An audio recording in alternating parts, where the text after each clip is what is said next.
Lo que no puede ser España es un coladero, que cuando decimos la sanidad es universal en España no es para el universo mundo, es para los españoles y los que viven aquí. La industria farmacéutica ejerce presión en todos los ámbitos sanitarios. Domina la agenda de formación de los médicos, domina la agenda de investigación. Yo le pregunto, ¿descarta usted rotundamente aplicar copago en función de la renta? Sí, yo no voy a hacer el copago. Juro que dejaré en un segundo plano mi ética y mi moral en épocas de crisis financiera. El precio de los medicamentos es puramente arbitrario. Mire, en Andalucía se tarda 35 horas para que te atiendan en urgencia. En Madrid, los grupos de los médicos se quitan unos a otros los pacientes, porque no hay listas de espera. Pues mire, yo mantengo que puede haber casos puntuales de desnutrición y que esa responsabilidad corresponde a los padres, pero... La situación está controlada.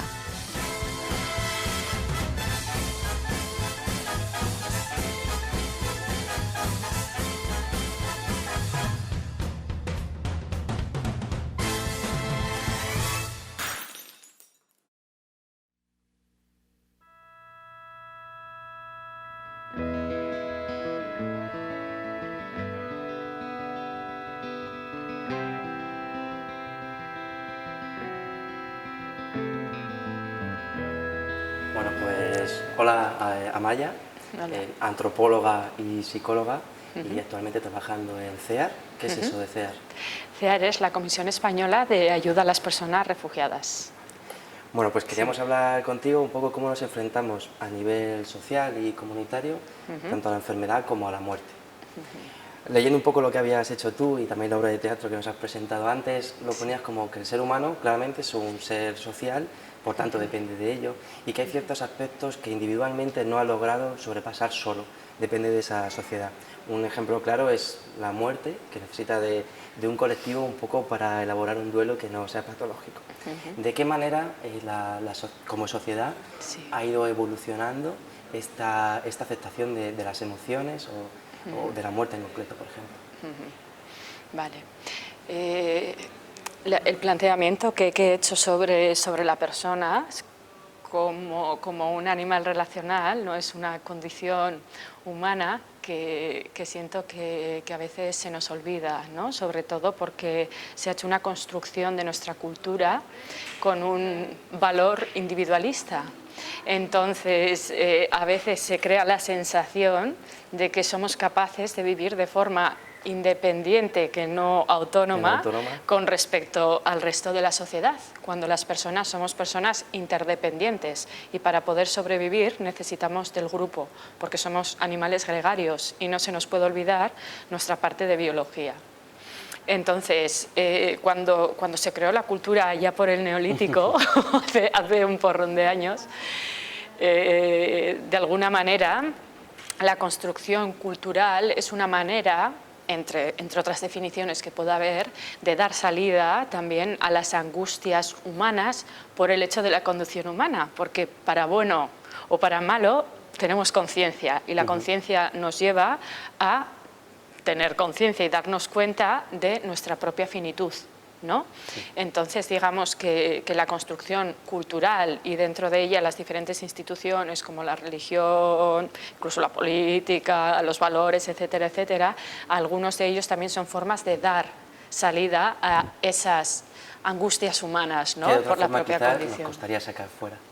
Efectivamente, o sobre todo, digamos que hay ciertas condiciones humanas como es la muerte, que aunque algunas veces son vividas de forma más individual, es algo que nos corresponde a todas como comunidad, porque es algo que tiene que ver con la propia condición humana, con lo cual es mucho peso para que una persona lo lleve sola y de alguna manera existe una responsabilidad social de poder dar salida y compartir el peso del dolor que es intrínseco a la propia vida, ¿no?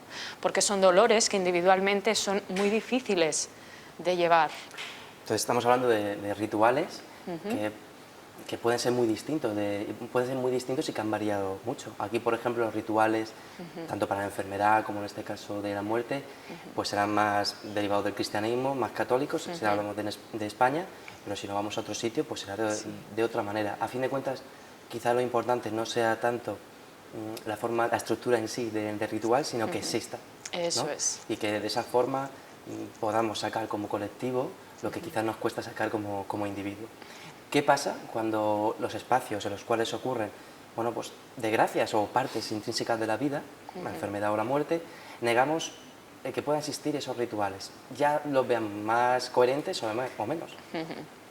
Bueno, pues puede ser muchas cosas las que pasan, algunas nos damos cuenta y otras no nos damos cuenta, porque la visión que tenemos del mundo mecánica, es decir, pensar que de alguna manera nosotros somos entes divididos en cabeza por un lado, cuerpo por el otro, emociones por el otro, y que son, digamos, departamentos estancos que no se tocan, esa es una visión concreta de la persona, que es la mecánica, que es la que se ha hecho en la construcción, bueno, digamos desde la Ilustración, ¿no? Cuando se construyó la modernidad, que es una visión cultural en la que todavía estamos, ¿no? Pero antes de esa visión existía la visión orgánica de la vida, es decir, que todo es un todo interrelacionado y es un sistema en el que las diferentes partes están interrelacionadas entre sí y trabajan conjuntamente, ¿no?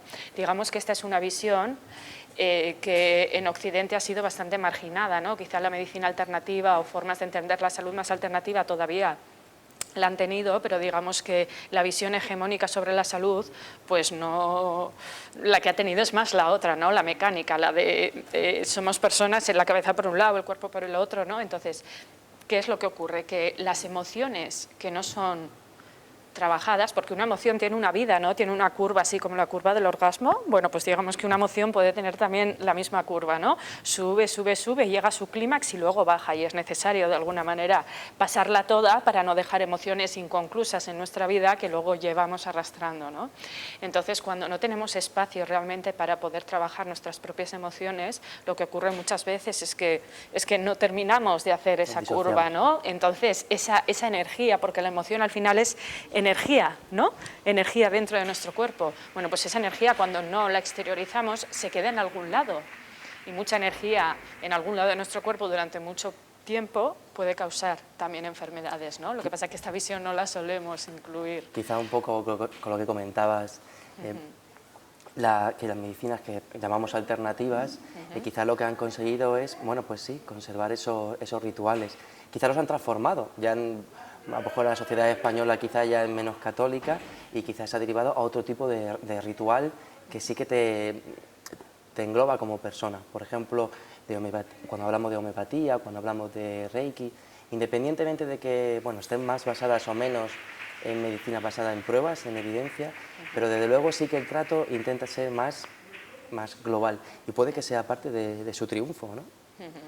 Sí, bueno, esto no es una crítica, no es que yo crea mogollón en una medicina y mucho en otra, ¿no? Pero sí que creo mucho más en una visión de la persona y del mundo sistémica, ¿no? Porque entiendo que estamos dentro de diferentes sistemas y que todas las personas estamos interrelacionadas entre nosotras, y que eso es una visión que va desde la célula más chiquitina hasta lo más grande, ¿no? Hasta una visión mundial. Entonces, puede ser que la forma, no sé si tanto por los rituales, ¿no? Yo no lo relaciono tanto con eso, sino más con una forma de entender a la persona en la que se tiene mucho más en cuenta a la persona en su totalidad, ¿no? Y yo siento que la relación humana y una visión mucho más total, solamente eso, un trato desde ahí, solamente eso, yo siento que ya tiene un efecto terapéutico sobre la persona, ¿no? De la misma manera que un médico, la bata de un médico blanca es un simbolismo que ya, ¿no? Pero realmente tiene un efecto positivo también en la persona. Esto, por ejemplo, desde la antropología de la salud está estudiado, ¿no? Cuando se estudia el simbolismo y se ve como al final simplemente el hecho de yo ir al médico y ver una bata blanca, eso ya está teniendo un efecto sobre mí, ese simbolismo ya tiene un efecto sobre mí, ¿no? Entonces, en nuestra sociedad los rituales siguen permaneciendo. Yo, la visión que he dado, digamos que es una visión un poco más llevada a la radicalidad para poder generar un debate, pero en nuestra cultura también existen todavía rituales. Lo que ocurre, por ejemplo, el fútbol es un ritual, o aquí en el País Vasco está lo que se llama el versolarismo, que es, el otro día comentaba en el chat un chico, que es, digamos que es, ¿cómo se diría?, un cantar espontáneo, ¿no? Y es un rasgo pues, muy cultural de aquí, porque es algo que se hacía antes en las huertas, de caserío a caserío, ¿no? Y, por ejemplo, hay una hay un acto cada 4 años en el que se junta muchísima gente y se crea un nivel de emocionalidad que casi lo puedes palpar en el aire, ¿no? Entonces sí que tenemos espacios rituales en los que juntarnos. El tema es cómo son utilizados y para qué esos rituales, porque el fútbol, sí, de acuerdo, es un espacio en el que hasta los hombres os podéis tocar y dar un abrazo, ¿no? Que es algo que socialmente no está tan permitido, pero de repente en un estadio se rompen las reglas y es posible, ¿no? Y eso tiene un efecto también en la gente, ¿no? Y a veces yo me pregunto, ¿el fútbol gustará tanto precisamente porque es un espacio en el que se pueden permitir ciertas cosas que fuera, Lo ¿no? vamos a financiar como medicamento. Claro, es que, pues mira, pero claro, el tema es con qué función, no es simplemente nos juntamos porque la muerte duele y vamos a compartir este dolor, que es un dolor compartido y con el que no podemos hacer nada porque es una condición humana. Entonces vamos a compartirlo porque solo en ese compartir ya hay un efecto sanador, ¿no? Claro, el fútbol es, vale, vamos a hacer esto, pero además las televisiones van a llevar no sé cuánta pasta, los jugadores no sé cuánto, quiere decir, qué rituales y de qué forma los construimos, ¿no?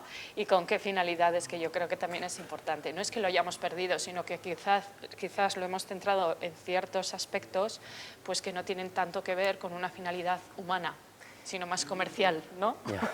Volviendo un poco a lo que comentabas antes de cuando la revolución industrial y un poco del cambio de paradigma, de entender al ser humano más como algo global, sino como piezas, de una forma más mecanicista, pues también y con ese desarrollo industrial y científico-técnico hemos avanzado mucho científicamente,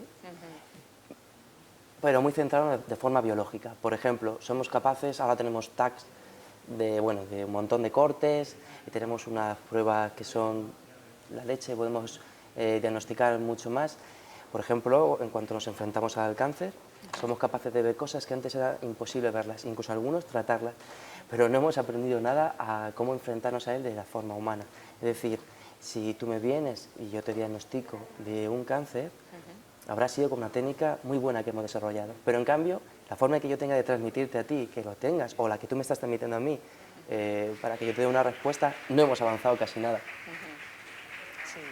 Eso, claro, tiene mucho que ver con el modelo de sociedad que se ha construido, ¿no? O sea, de alguna manera, Occidente, y allá por la Ilustración, ¿no? Cuando se construyó todo este modelo cultural, de alguna manera, digamos que el peso principal se puso en la palabra progreso, y el progreso relacionado con el desarrollo tecnológico y económico, porque al final había también un modelo, digamos, de visión económica detrás para esta construcción, como es el capitalismo, ¿no?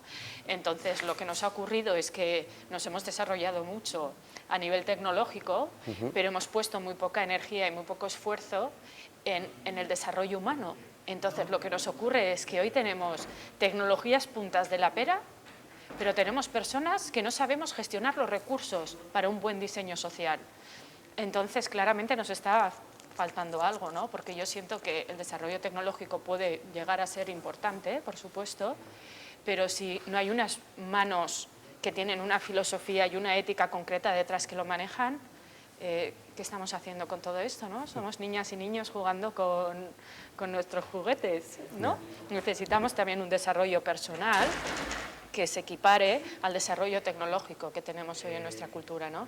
Y que el foco esté puesto no tanto en el desarrollo económico del propio sistema, porque el capitalismo, la parte que tiene, que para mí es un sinsentido, es que su objetivo final es crecer, crecer y crecer. Pero ¿crecer para qué? O sea, ¿con qué finalidad, no? Entonces, y todos nuestros esfuerzos y nuestra sociedad está diseñada para eso. Y dices, vamos a ver, necesitamos ampliar el foco y no centrarnos únicamente en lo productivo, sino en el propio mantenimiento de la vida. Y cuando ampliamos el foco y de alguna manera nos centramos en el mantenimiento de la vida, vemos que hay un montón de tareas y un montón de aspectos relacionados con lo humano que también necesitamos desarrollar, ¿no? Lo que ocurre es que nos movemos en el terreno de lo intangible, y como lo que se ve es lo tangible, parece que lo que vale es lo tangible, porque además es lo que se puede medir, y lo que no se puede medir y lo que no se ve, eso no existe, La impresión, ¿no? para mí, no es tanto que nos falta desarrollarnos en esos campos, sino que con este sistema negamos que se pueden desarrollar, incluso. O sea, intentamos bajarlo más todavía. Pues para terminar, hablando de los rituales y de las emociones, lo importante que es gestionarlas, desde un punto de vista profesional sanitario, como el que estamos hablando ahora, ¿qué te parece? ¿qué nos puedes decir del hecho de que sea tan incómodo el poder gestionar las emociones dentro de la estructura sanitaria? Me refiero en un hospital, en una consulta algo más, aunque sobre todo es el tiempo lo que lo hace incómodo, pero en un hospital es que es muy difícil intentar poder ser empático o poder trabajar de otra manera. Hemos hecho que sea incómodo el poder gestionar esas emociones. Claro, es que yo siento que, a ver, aquí también yo tengo una sensación adversa, ¿no? Porque tampoco podemos poner muchísimo peso en la figura del médico o de la médica, porque primero, vosotras igual que nosotros, quiero decir, se hablaría de la psicología, hablaría en los mismos términos, ¿eh? Pero de alguna manera habéis estudiado en el sistema que habéis estudiado, habéis sido educados en la sociedad que habéis sido educados, estáis en las estructuras urbanísticas que estáis.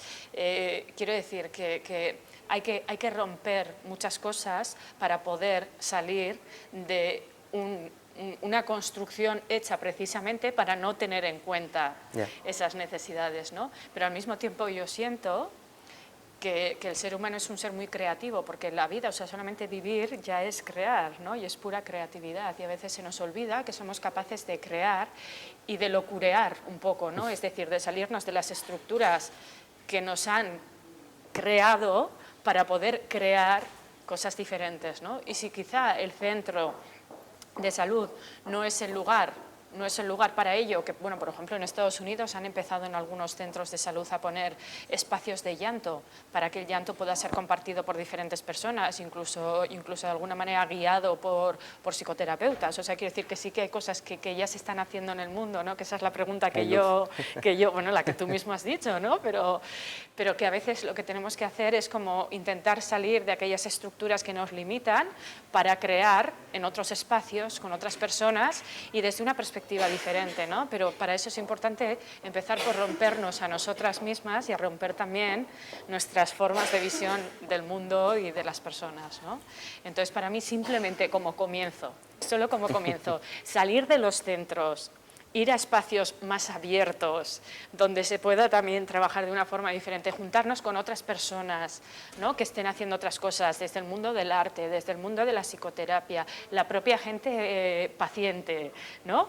La gente médica, no sé, empezar como a juntarnos y a hablar de estas temáticas, porque son temáticas que no os corresponden únicamente a vosotras y a vosotros como figura médica, ¿no? Sino que nos corresponden a toda la comunidad, porque todos tenemos miedo también de perder nuestro rol profesional, porque si lo perdemos decimos, ¿y quién soy yo? ¿Y qué hago yo ahora? Y hay mucho miedo a eso, por supuesto, ¿no? Pero siento que conjuntamente es mucho más fácil poder romper con esos miedos y compartir desde el miedo y desde la vulnerabilidad. ¿Y ahora qué hacemos? Que resulta que tenemos herramientas que hemos tomado de nuestro sistema educativo que ya no nos sirven para lo que nos está pasando en consulta. Entonces, ¿cómo nos reinventamos, no? Y para eso necesitamos apoyo comunitario, ¿no? Que es un poco que hasta ahora la medicina es así, pero que podríamos hacerlo de otra forma. Claro, es que porque vamos a tener que seguir haciendo las cosas como siempre. Nosotros tenemos capacidad creativa y podemos reinventar desde nuestros lugares, pero podemos reinventar. Pero tenemos que perder el miedo a fallar, a que no vaya, a inventarnos, a bajarnos de nuestro rol. Y esos miedos yo creo que se pierden en conexión con otras personas y mostrando ese miedo y nuestra propia vulnerabilidad como seres humanos, que ni lo sabemos todo, que somos limitados y que estamos entrando en un cambio de era en el que las cosas están cambiando y que nuestras herramientas, las que traemos del modelo industrial o postindustrial, ya no nos sirven para la sociedad de hoy en día, ¿no? Entonces, no nos queda otra que crear, que es una maravillosa función, ¿no? Bueno, Amaya, pues muchas gracias y espero que sigamos viendo cómo creamos esos espacios de comodidad para las emociones. A ver si es verdad. Gracias a vosotros.